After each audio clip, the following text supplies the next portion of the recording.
Hi friends, आज अपन यहाँ पर जीएसटी के अंदर जो इम्पोर्टेंट चैप्टर है टाइम ऑफ सप्लाई, तो आज अपन टाइम ऑफ सप्लाई का रिवीजन और शॉर्ट में पूरा चैप्टर को रिवाइज करेंगे। तो इस चैप्टर के अंदर अपन जो डिस्कस करने जा रहे हैं वो है टाइम ऑफ सप्लाई, यानी वो पॉइंट जहां पर हमें जीएसटी का पेमेंट करने की लायबिलिटी अराइज होके आ रही है, यानी वो पॉइंट की अपन बात करेंगे जहां पर हमें जीएसटी का पेमेंट करने की लायबिलिटी अराइज होगी। तो स्टूडेंट, इस केस के अंदर अपन बात करें time of supply. Time of supply goods के लिए आपके सेक्शन 12 में दिखाई देगा और सर्विसेज के लिए सेक्शन 13 बताएगा। सर्विसेज के लिए कौन सेक्शन रहेगा? 13 हो जाएगा। तो टाइम ऑफ सप्लाई गुड्स के लिए यहां पर कवर करता है, एक तो फॉरवर्ड चार्ज कवर करेगा, second reverse charge, third voucher, fourth residual case या फिर बेसिस में, fifth is the additional amount charge by way of late fee, fine, penalty etcetera के अंदर ये आपके कवर करता हुआ बताएगा। इसी का जब गुड्स का आपके कवर हो जाता है तो सिमिलर पार्ट बन जाएगा रिवर्स चार्ज सर्विस आपके सर्विसेज का, यानी सर्विसेज का जो गुड्स का है उसी की सेम कॉपी आपके रख लेते हैं सर्विसेज का, जिसमें forward charges, reverse charges, voucher, residual case और जो भी एडिशनल अमाउंट चार्ज करें by way of interest, late fee, fine और पेनल्टी की बात करेंगे। तो ये डिफरेंट केसेस में हमें देखेंगे किस तरह से आपके टाइम ऑफ सप्लाई को फाइंड आउट करेंगे। तो अपन टाइम बिना वेस्ट करे अपन पहले बात करते हैं गुड्स का फॉरवर्ड चार्ज।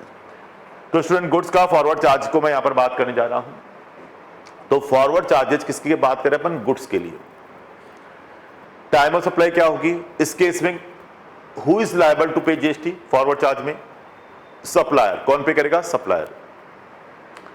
तो सप्लायर ने जिस दिन आपको इनवॉइस इश्यू कर दिया वो डेट ही आपके क्या हो जाएगी? टाइम ऑफ सप्लाई होगी, date of issue of the invoice by the supplier. साथ ही साथ कंपेयर करने के लिए दो डेट और दे रखे, date on which payment has been recorded in the books of account of the supplier या date on which payment has been credited in the bank account of the supplier. इन तीनों में से जो डेट पहले हो जाएगी वही डेट टाइम ऑफ सप्लाई के रूप में कंसिडर की जाती है। लेकिन अभी क्या हुआ कि इनको पोस्टपोन करके एक नया सेक्शन इंट्रोड्यूस कर दिया विद इफेक्ट फ्रॉम 15 नवंबर 2017 से।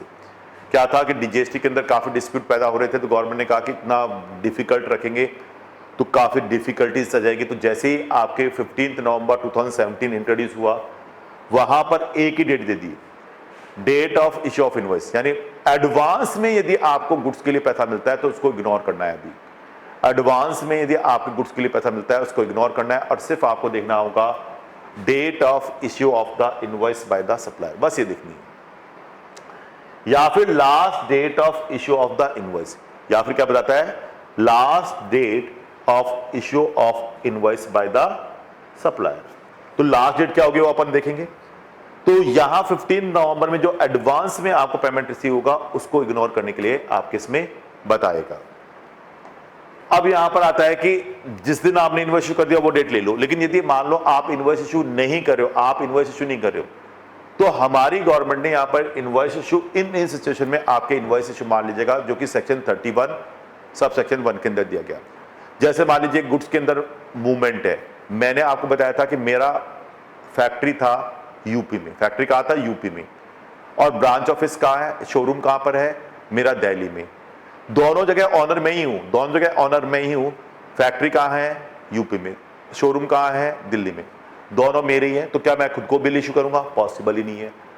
अब बिल इशू नहीं करूंगा, लेकिन जीएसटी का मूवमेंट बेस्ड टैक्स, जैसे यूपी से गुड्स दिल्ली जा रहा है तो मूवमेंट हो रहा है, तो इसको भी अपन को मानना है सप्लाई। सप्लाई मानते थे शेड्यूल 1 के अंदर, डिम्ड सप्लाई मानते थे, और डिम्ड सप्लाई केस में वहां पर आपको जीएसटी पे करने की लायबिलिटी तो आएगी। लेकिन कोई पर्सन खुद को ही इनवॉइस इशू करेगा क्या? पॉसिबल नहीं है। तो इनवॉइस इशू नहीं करेगा, लेकिन जिस दिन गुड्स का मूवमेंट हो रहा है ना, जिस दिन गुड्स का मूवमेंट हो रहा है वही डेट आपके क्या मान लिया जाएगा? ऐसे केस में यहां पर इनवॉइस इशू मान लिया जाएगा। तो डेट ऑफ मूवमेंट, तो यूपी से मैंने कहां भेजा? शोरूम कहां पर है? दिल्ली में। शोरूम कहां पर है स्टूडेंट? दिल्ली में। लिख देता हूं मैं।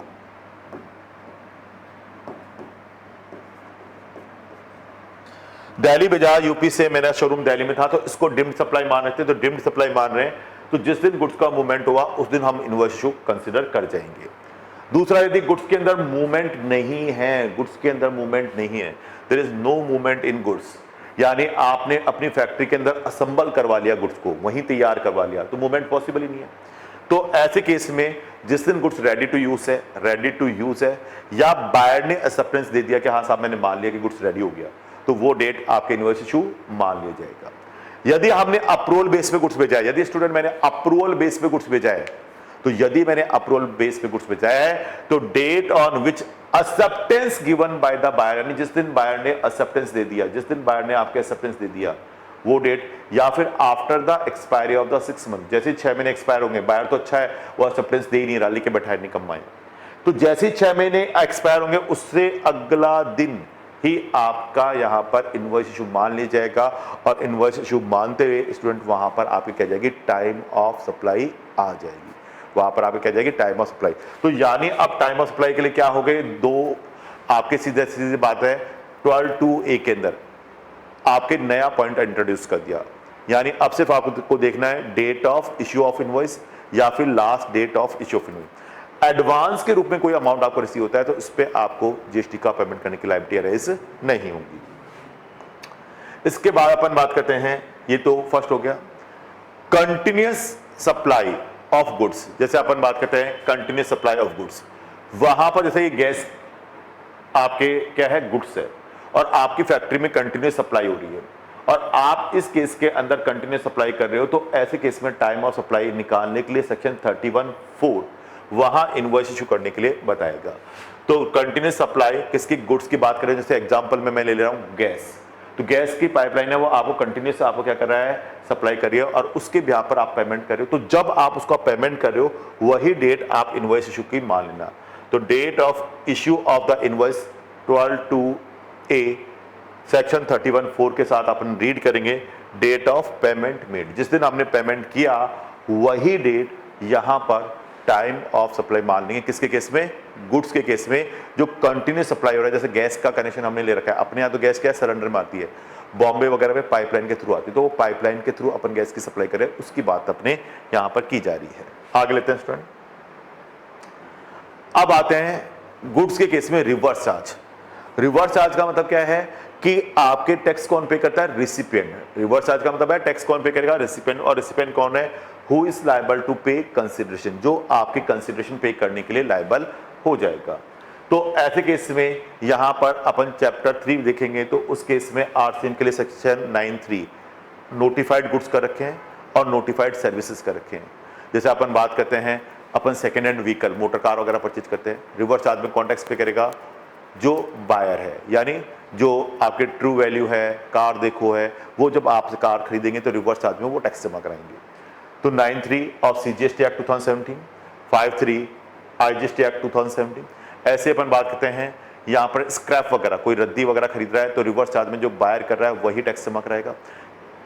आपकी कॉटन है, परचेज कर रहे हैं एग्रीकल्चर से फैक्ट्री वाला, तो वो रिवर्स चार्ज में टैक्स जमा कराता है।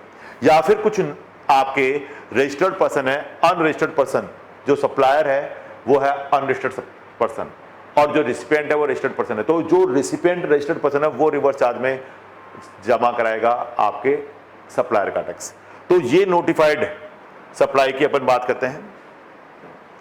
अब इसमें सबसे इंपॉर्टेंट चीज है कि रिसिपिएंट किसको बोला जाता है, तो टाइम ऑफ सप्लाई निकालने से पहले अपन देखते हैं रिसिपिएंट कौन है, हु इज लायबल टू पे कंसिडरेशन, यानी जो पैसा देने के लिए लायबल है ना वो रिसिपिएंट है। हु इज लायबल टू पे कंसिडरेशन, जो आपके कंसिडरेशन पे करने के लिए लायबल है वो यहां पर रिसिपिएंट बोला जाता है। अब यदि मैटर्स अपन बात करते हैं शेड्यूल 1 का है, किसका है मैटर, शेड्यूल 1 का, तो शेड्यूल 1 में तो कंसिडरेशन होता ही नहीं है, तो गुड्स के केस में जिसको हमने गुड्स डिलीवर किया है वो होगा, और सर्विस के केस में स्टूडेंट जिसको हमने सर्विस रेंडर की है, जिसको हमने सर्विस रेंडर की गई है वो रिसिपिएंट आपके यहाँ पर दिखाई देगा। तो यहाँ पर स्टूडेंट टाइम ऑफ सप्लाई निकालने के लिए सेक्शन 12 तो है ही, सब सेक्शन 3 के अंदर यहाँ पर टाइम ऑफ सप्लाई निकालने के लिए बताता है। तो सेक्शन 12 और सेक्शन क्या हो गया 3, जिसके अंदर आपके टाइम ऑफ सप्लाई निकालने के लिए क्राइटेरिया बताता है। तो date on which goods has been received by the recipient, date on which goods has been received by the recipient, या फिर date on which payment has been recorded in the books of account of the recipient. या तो recipient ने goods receive कर लिया, recipient ने goods receive कर लिया वो डेट ले लो, यदि रिसिपेंट ने पेमेंट कर दिया और उसको बुक्स में रिकॉर्ड कर लिया तो date on which payment has been recorded in the books of account of the recipient, जिस दिन बुक्स में रिकॉर्ड कर लिया वो डेट। या फिर date on which payment has been debited in the bank account of the recipient, यानी जिस दिन हमारे बैंक अकाउंट में से पैसा चला गया वो डेट ले लीजिएगा। लेकिन मान लो आपस में दोनों में पेमेंट को लेकर डिस्प्यूट है, क्वालिटी को लेकर डिस्प्यूट है, तो रिसिपेंट पेमेंट ही नहीं कर रहा, रिसिपेंट क्या नहीं कर रहा, पेमेंट रिलीज नहीं कर रहा। तो ऐसे केस के अंदर स्टूडेंट टाइम ऑफ सप्लाई क्या हो जाएगी, 31st day from the date of issue of invoice by the supplier, यानी जिस दिन सप्लायर ने उसको इनवॉइस इशू किया था वहां से 30 दिन काउंट करते हैं, पहले 30 डेज काउंट करते हैं। 30 दिन तक तो गवर्नमेंट वेट करेगी, 30 डेज तक तो गवर्नमेंट वेट करेगी कि भैया ये पेमेंट करेगा, लेकिन 30 डेज में आप पेमेंट नहीं करते तो 31 डे इस केस में आपके टाइम ऑफ सप्लाई आ जाएगी, यानी 30 डेज तक तो गवर्नमेंट वेट करेगी और 30 डेज के अंदर आपने पेमेंट नहीं किया तो 31st डे यहां पर टाइम ऑफ सप्लाई के रूप में कंसिडर हो जाएगा। तो ये हमारे इस केस में कंसेप्ट स्टूडेंट आपके बता रहे। तो ये रिवर्स चार्ज किसका हो गया, गुड्स का, जिसके अंदर टैक्स कौन पे करेगा, रिसिपेंट। कब करेगा, या तो गुड्स को रिसीव कर ले वो डेट, या फिर सामने वाले को पेमेंट कर दे और उसकी एंट्री बुक में कर ले, या फिर बैंक अकाउंट से पेमेंट किया तो अपने बैंक अकाउंट को डेबिट कर दिया होगा, या फिर 31st day from date of issue of invoice. और मैंने कहा जो भी चारों में से डेट पहले हो जाए वही डेट स्टूडेंट क्या हो जाएगी, आपके टाइम ऑफ सप्लाई हो जाएगी। अब जो गुड्स का है मैंने कहा सिमिलर कॉपी कुछ प्रोविजंस है, मैं कॉपी लगा दो किसकी, सर्विसेज की, कॉपी कर लो किसकी, सर्विसेज की। सर्विस के केस में भी कौन टैक्स पे करेगा, हु इज लायबल टू पे जीएसटी, रिसिपिएंट इस केस में आपके जीएसटी पे करने के लिए लायबल हो जाएगा। अब स्टूडेंट अपन बात करते हैं सर्विस के केस में, अंडर सेक्शन 13 आपके इसमें बता रहा है, सर्विस के केस में सेक्शन 13 होगा और रिवर्स चार्ज है तो किस में फॉल करेगा, 13 सबसेक्शन 3 में फॉल करेगा। और देखो सर्विस आपके रिसीव होती हुई दिखती नहीं है, सर्विस कभी भी आपके रिसीव होती दिखती नहीं है, तो सर्विस का पहला पॉइंट तो गुड्स वाला हटा दो कि भाई गुड्स तो रिसीव हो रहा था तो वो पॉइंट था, इसमें उसको हटा दो। पहला पॉइंट कहां से स्टार्ट होगा, date on which payment has been recorded. Second point से स्टार्ट करो, जिस दिन हमने पेमेंट बुक्स में रिकॉर्ड कर लिया कि हमने सामने वाले को सप्लायर को पेमेंट कर दिया, तो date on which payment has been recorded in the books of account of the recipient, वो डेट ले लेंगे। या date on which payment has been debited in the bank account of the recipient, यानी जिस दिन हमने बैंक अकाउंट को debit कर दिया वो डेट इसमें आपको लेना होगा। या 61 डेज, देखो अब यहाँ फर्क क्या हो गया, वहां 30 डेज था, यहाँ 60 डेज हो गए, यानी 60 दिन तक तो हम वेट करेंगे कि आप पेमेंट को लेकर डिस्प्यूट है, दोनों के बीच में पेमेंट को लेकर डिस्प्यूट है, तो 60 डेज तक तो हम वेट करेंगे। जैसे 60 डेज एक्सपायर होंगे तो उससे नेक्स्ट डे यानी 61 डे जब सप्लायर ने इनवॉइस इशू किया गया वो आपके लिए क्या बन जाएगी स्टूडेंट, टाइम ऑफ सप्लाई आपके बन जाएगी, यानी 61 day from the date of issue of the invoice by the supplier.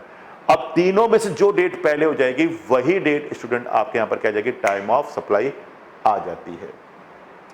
अब आते हैं इसमें एक और पॉइंट आता है एसोसिएट एंटरप्राइजेस। एसोसिएट एंटरप्राइजेस का मतलब है एक एंटरप्राइजेस कहाँ है, टैक्सेबल टेरिटरी यानी इंडिया में, तो इंडिया प्लस 12 नॉटिकल माइल्स के अंदर है, और एक एंटिटी का है इंडिया के बाहर आउटसाइड ऑफ इंडिया, जैसे यूएसए में है आउटसाइड ऑफ इंडिया, और वो सप्लाई कहां कर रही है, इंडिया में कर रही है। तो आपके मैंने कहा यदि कोई सर्विस अपन कंज्यूम कहां करें, इंडिया में कंज्यूम कहां करें, तो स्टूडेंट जैसे ही सप्लाई कंज्यूम इंडिया में हो रही है तो जीएसटी पे करने की लायबिलिटी आ जाएगी। जैसे ही सप्लाई कंज्यूम कहां होगी, इंडिया में, तो आपको पता है जीएसटी पे करने की फिर तो लायबिलिटी आ ही जाएगी। तो ऐसे केस के अंदर ये मैटर फॉल करेगा इंपोर्ट ऑफ सर्विस और रिवर्स चार्ज लग जाता है। इंपोर्ट ऑफ सर्विस पे क्या लग जाएगा स्टूडेंट, रिवर्स चार्ज उस केस में आपके लग जाएगा, तो ये मैटर फॉल कर जाएगा इंपोर्ट ऑफ सर्विस और रिवर्स चार्ज की लायबिलिटी उस केस में आपके आ जाएगी। तो this is the call of import of service, और इंपोर्ट ऑफ सर्विस को देखते हुए रिवर्स चार्ज की आपकी लायबिलिटीज पे फॉल कर जाएगी। क्लियर है। तो एक टैक्सेबल टेरिटरी में है जो कि रिसिपिएंट है, तो यहां पर मैंने कहा सप्लायर इनवॉइस देगा क्या, नहीं देगा, क्योंकि आपस में क्या हो गई, एसोसिएट एंटरप्राइजेज एक तरह से रिलेटिव हो गई, एक तरह से क्या हो गया, दोनों आपस में रिलेटिव हैं, तो ये बिल तो देगा नहीं। लेकिन रिसिपिएंट के अपने इंडिया में कौन बैठा है, रिसिपिएंट, इंडिया में कौन बैठा है, रिसिपिएंट, तो अपन को तो रिसिपिएंट के हिसाब से समझना है ना। तो रिसिपिएंट ने अपने यहाँ एंट्री लिखेगा कि याददाश्त रखने के लिए, बिल तो वो देगा नहीं लेकिन याददाश्त तो रखेगा नहीं, भाई इसको मेरे को पेमेंट करना है, तो वो अपनी बुक्स में एंट्री लिखेगा, date of entry made in the books of account of the recipient. Recipient कहाँ बैठा है, इंडिया में, सप्लायर तो इंडिया के बाहर बैठा है, तो उसको तो अपन जानते ही नहीं ना उसको कुछ कर सकते। तो रिसिपिएंट ने अपनी बुक्स में जो डेट लिख ली वो डेट को अपन यहाँ मान लें, या फिर अपन बात करते हैं जिस दिन रिसिपेंट ने सामने वाले को सप्लायर को पेमेंट किया वो डेट ले लो। जो भी दोनों में से स्टूडेंट पहले हो जाए, जो भी दोनों में से पहले हो जाए, वही डेट आपकी क्या हो जाएगी, टाइम ऑफ सप्लाई हो जाएगी। तो वही डेट इस केस में स्टूडेंट क्या हो जाएगी, टाइम ऑफ सप्लाई आपके जाएगा। तो date of entry made in the books of account of the recipient और date on which payment has been made which is earlier, ये आपके इसमें बताता है। अब स्टूडेंट ये आपके देखने के बाद ये तो हो गया था रिवर्स चार्ज। अब आता है सर्विस का, मैंने छोड़ दिया था फॉरवर्ड चार्ज। तो सर्विस के अपन आते हैं फॉरवर्ड चार्ज पे। सर्विस का फॉरवर्ड चार्ज के लिए बहुत सीधा सिंपल है, 2 तो किसके लिए था, गुड्स के लिए। सर्विसेज के लिए हो जाएगा 13 और फॉरवर्ड चार्ज है 2 में 13(2) आपके इस केस में आ जाएगा। और फॉरवर्ड चार्ज में टैक्स कौन जमा कराता है, हमेशा सप्लायर। फॉरवर्ड चार्ज में आपके टैक्स कौन पे करेगा स्टूडेंट, आपको पता है सप्लायर। तो यहां पर आपको देखना है कि टाइम ऑफ सप्लाई कैसे निकालेंगे, यदि whether invoice issue within the 30 days from date of supply of the service. यानी जिस दिन उसने सर्विस सप्लाई कर दी, जिस दिन उसने सर्विस की सप्लाई कर दी, उसके 30 दिनों के अंदर अंदर आपने क्या इनवॉइस इशू कर दिया क्या। तो डेट आपके जिस दिन आपने सप्लाई की है सर्विस की, उसके 30 डेज के अंदर अंदर आपने इनवॉइस इशू कर दिया क्या। यदि 30 डेज के अंदर स्टूडेंट आपने इनवॉइस इशू कर दिया, तो date of issue of invoice आपके date of issue of invoice और date of payment made which is earlier. तो invoice issue within the 30 days, यदि मैंने इनवॉइस 30 दिनों में इशू कर दिया, कब से, जब से date of supply of service, this is supply की सर्विस की, तो date of supply of service से 30 डेज के अंदर अंदर इनवॉइस इशू कर दिया, तो date of issue of the invoice और date of payment which is earlier आपको लेना होगा। लेकिन यदि स्टूडेंट 30 दिनों के अंदर पेमेंट नहीं किया, इनवॉइस इशू आफ्टर 30 डेज, कब के, सप्लाई ऑफ सर्विस से 30 दिनों के बाद इनवॉइस इशू किया, तो date of provision of service, date of the provision of service और date of payment made which is earlier आपको इस केस में टाइम ऑफ सप्लाई का कंसेप्ट बताएगा। तो यहां आपको बताता है। अब यहां पर जो 30 डेज का टाइमिंग है, वो timing in case of the banking company, insurance company, NBFCs या फाइनेंशियल इंस्टीट्यूट के लिए आपके 30 डेज का टाइमिंग आपके बढ़कर हो जाएगा 45 डेज। कितना दिखाई देगा वहां पर, 45 डेज। यानी जो आपके बैंकिंग कंपनी है, इंश्योरेंस कंपनी है, एनबीएफसीज है, तो इनके लिए स्टूडेंट 30 डेज की जगह टाइमिंग हमें कंसिडर करना होता है 45 डेज आपको लेना होगा, ये आपके इसमें बताता है। और डेट ऑफ पेमेंट मेड को यहां पर कंसिडर करते हैं date on which payment has been recorded in the books of account of the supplier, या date on which payment has been credited in the bank account of the supplier. जो भी दोनों में से पहले हो जाए वही डेट आपकी क्या जाएगी, टाइम ऑफ सप्लाई हो जाएगी। जो भी दोनों में से पहले हो जाए वही डेट स्टूडेंट इस केस में टाइम ऑफ सप्लाई आपके आ जाएगी। अब अपन बात करते हैं एक्सेस पेमेंट अप टू ₹1,000। देखो सर्विस के केस में एक और चीज आती है, यदि आपको कोई पेमेंट मिल रहा है, एक्सेस पेमेंट मिल जाता है, जैसे मेरे को टेलीफोन का बिल था मेरा 4,800, लेकिन मेरे पास खुले नहीं थे, मैंने 5,000 रुपए सप्लायर को दे दिए। उसने कहा भाई साहब 200 रुपए खुले नहीं है। मैंने कहा कोई बात नहीं सर, रख लो, अगली सप्लाई में एडजस्ट कर लेना, अगली सप्लाई में एडजस्ट कर लेना। तो ये एक्सेस पेमेंट हो गया 200 रुपीज। यदि 200 रुपए तक का, 1,000 रुपए तक का एक्सेस पेमेंट है, तो आपके पास ऑप्शन दे दिया, आप चाहो तो टाइम ऑफ सप्लाई लगाते हुए अभी टैक्स पे कर दो, और आप चाहो तो अगली सप्लाई में भी उसको एडजस्ट कर सकते हो। आप चाहो तो स्टूडेंट उसे आप अपनी अगली नेक्स्ट सप्लाई में भी एडजस्ट कर सकते हो। ये आपके इसमें कंसेप्ट बताता है। This concept is the time of supply. अब आगे लेते हैं इसमें, अब फॉरवर्ड चार्ज, रिवर्स चार्ज दोनों के। अब आते हैं वाउचर। अब वाउचर के लिए, गुड्स के लिए और सर्विस के लिए, दोनों के लिए स्टूडेंट सेम प्रोविजन है। गुड्स के लिए भी और सर्विसेज के लिए, दोनों के लिए सेम प्रोविजन बताता है कि वाउचर क्या है, एक इंस्ट्रूमेंट है। क्या है, एक्शनेबल इंस्ट्रूमेंट है। वाउचर क्या है, एक एक्शनेबल इंस्ट्रूमेंट है जो सप्लाई ऑफ गुड्स या सप्लाई ऑफ सर्विस दोनों में काम आता है। बोथ सप्लाई ऑफ गुड्स और सप्लाई ऑफ सर्विस दोनों में आपके काम आने के लिए बताता है। तो वाउचर क्या है, एक्शनेबल इंस्ट्रूमेंट बताता है फॉर गुड्स और सर्विस के लिए।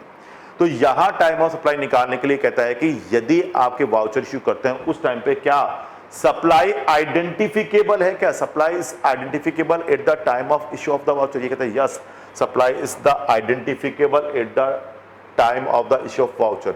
यदि सप्लाई आइडेंटिफिकेबल है तो date of issue of the voucher, date of issue of voucher, यानी जब वाउचर मैं इश्यू कर रहा हूं ना, वही डेट इस केस में टाइम ऑफ सप्लाई आ जाएगी। जैसे मान लो मैंने शर्ट कूपन दिया, तो शर्ट कूपन दिया तो मुझे पता है कि इससे only shirt can be by, only shirt can be by, केवल शर्ट ही खरीद सकता हूं, तो टाइम ऑफ सप्लाई क्या आ जाएगी? जिस दिन वाउचर इश्यू किया। लेकिन इसकी जगह पर सप्लाई आइडेंटिफिकेबल नहीं है, पता नहीं कौन सी आइटम खरीदेगा, कब खरीदेगा, पता नहीं है, तो सप्लाई इज नॉट आइडेंटिफिकेबल। तो ऐसे केस में वहां पर जब वो वाउचर रिडीम होगा, जब वो वाउचर रिडीम होगा, वो डेट इस केस में टाइम ऑफ सप्लाई आ जाएगा।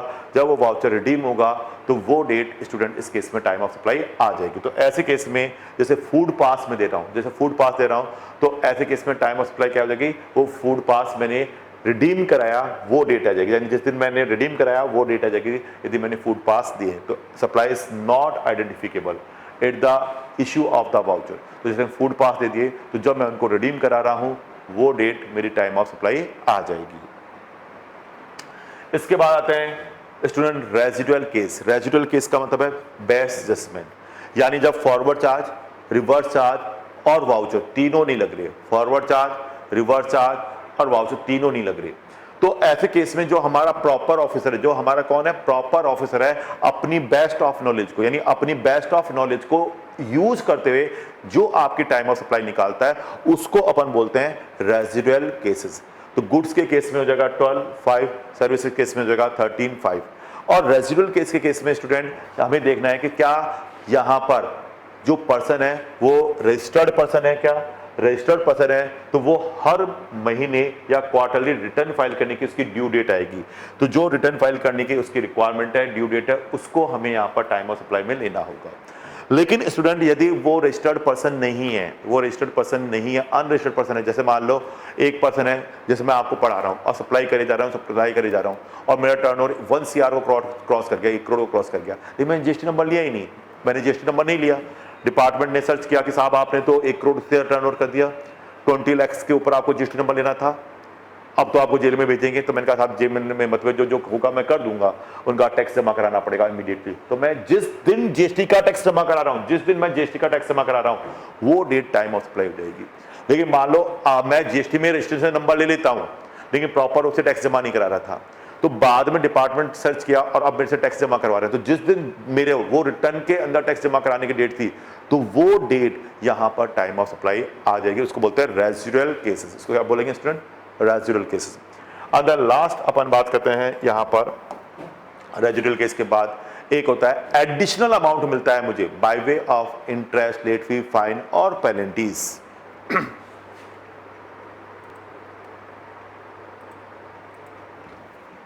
तो जैसे अपन बात करते हैं, लास्ट सेक्शन है कि कोई भी एडिशनल अमाउंट आपको मिल रहा है कोई डिले करने की वजह से, तो ऐसे केस में आप डिले पे इंटरेस्ट चार्ज कर रहे हो, लेट फी चार्ज कर रहे हो, फाइन कर रहे हो, पेनल्टी चार्ज कर रहे हो, तो ये एडिशनल अमाउंट चार्ज कर रहे हो by way of interest, late fee, fine, penalty, तो ये एडिशनल अमाउंट पे भी आपको जीएसटी देना पड़ेगा। और आपको मैं बता दूं, इसको अपन कंपोजिट सप्लाई मान लेते हैं। क्या मान लेते हैं?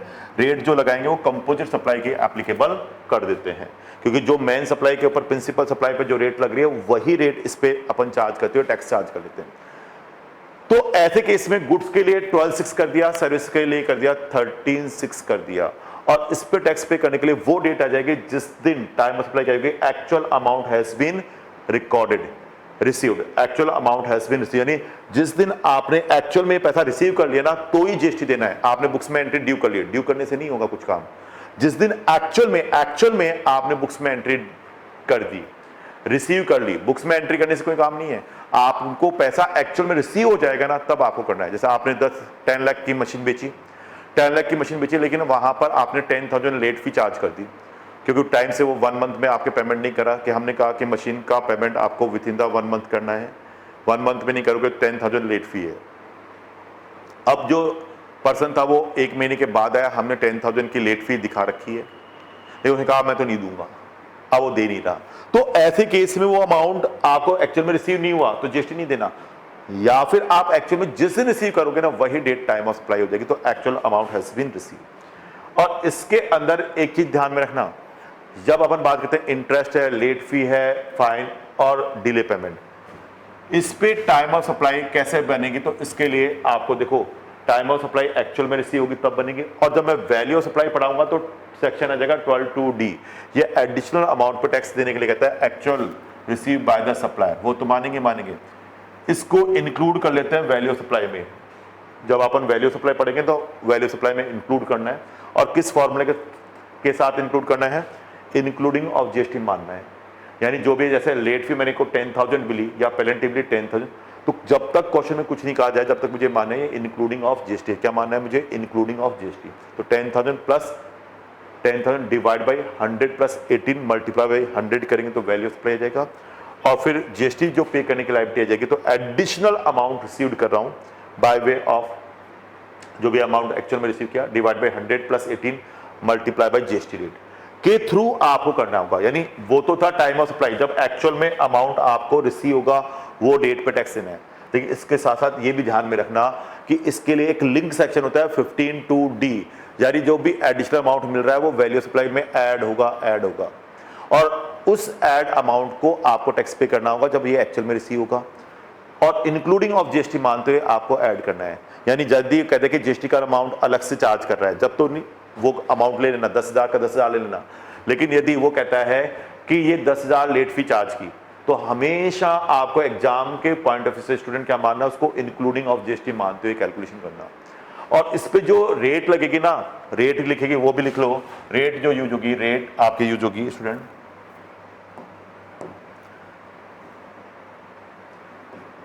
रेट जो लगेगी वो कंपोजिट स्कीम में लगेगी।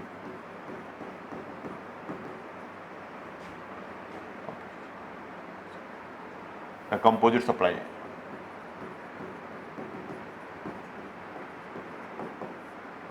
यानी मैन सप्लाई की रेट लगेगी, जो आपकी मैन सप्लाई है उसकी प्रिंसिपल सप्लाई की रेट के साथ उसको कंसीडर करते हैं। तो इस तरह से देखो स्टूडेंट, छोटा सा चैप्टर है टाइम ऑफ सप्लाई, और इसका 5 to 6 मार्क्स का एग्जाम में क्वेश्चन आता है। मैंने आपको बहुत फास्टली इसका रिवीजन आपको करा दिया कि किस तरह से हम यहाँ पर जीएसटी के अंदर टाइम ऑफ सप्लाई के अंदर जीएसटी पे करने की लायबिलिटी को अराइज करते हैं। Thank you very much student.